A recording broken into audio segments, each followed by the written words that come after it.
एक छोटे से गांव में मोहन नाम का एक गरीब किसान रहता था। वो दिन रात खेतों में मेहनत करता, लेकिन फिर भी मुश्किल से अपने घर का खर्च चला पाता था।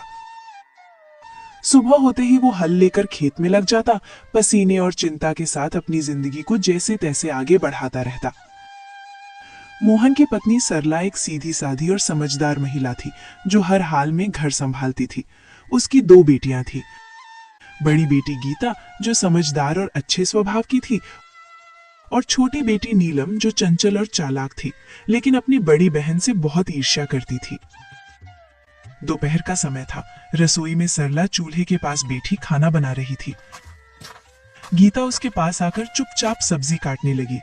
गीता बेटा, तुम हर काम इतनी लगन से करती हो, सच में तुमसे घर संभल जाता है। माँ, ये तो मेरा फर्ज है। आप इतनी मेहनत करती हैं, तो मैं कैसे पीछे रह सकती हूँ।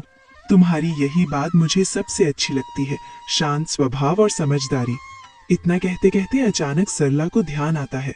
अरे, नीलम कहाँ है? सुबह से दिखी ही नहीं। नीलम, ओ नीलम! सरला जोर से आवाज लगाती है।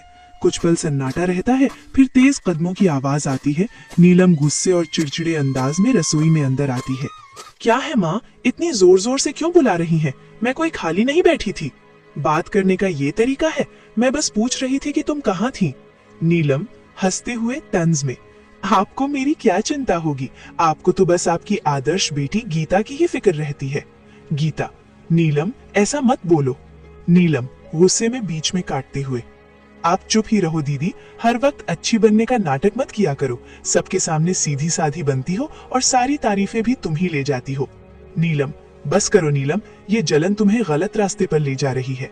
हाँ, जलन है मुझे, क्योंकि मुझे हमेशा आप दोनों के बीच में छोटा और बेकार महसूस कराया जाता है। आप दोनों को तो बस एक दूसरे की अच्छाई ही दिखती है। दोपहर की तेज धूप खेतों पर चमक रही थी। मोहन अपने खेत में हल चला रहा था। उसके कपड़े पसीने से भीग चुके थे, लेकिन वो बिना रुके काम करता जा रहा था। चारों तरफ सन्नाटा था, बस बैलों की धीमी चाल और हल्की मिट्टी चीरने की आवाज सुनाई दे रही थी। थोड़ी देर बाद मोहन रुका, अपने माथे का पसीना पोंछा और आसमान की ओर देखने लगा। हे भगवान, इस बार तो दया कर देना। हर साल की तरह इस बार भी अगर फसल खराब हो गई ना, तो घर चलाना मुश्किल हो जाएगा। बच्चों की जिम्मेदारी है, घर का खर्च है। कब तक यूं ही जैसे तैसे चलता रहेगा? वो गहरी सांस लेकर फिर आसमान की ओर देखता है। बस भगवान, इस बार कोई मुसीबत मत आने देना। बारिश समय पर हो जाए, फसल अच्छी हो जाए, ताकि मेरे बच्चों को थोड़ा अच्छा जीवन दे सकूं।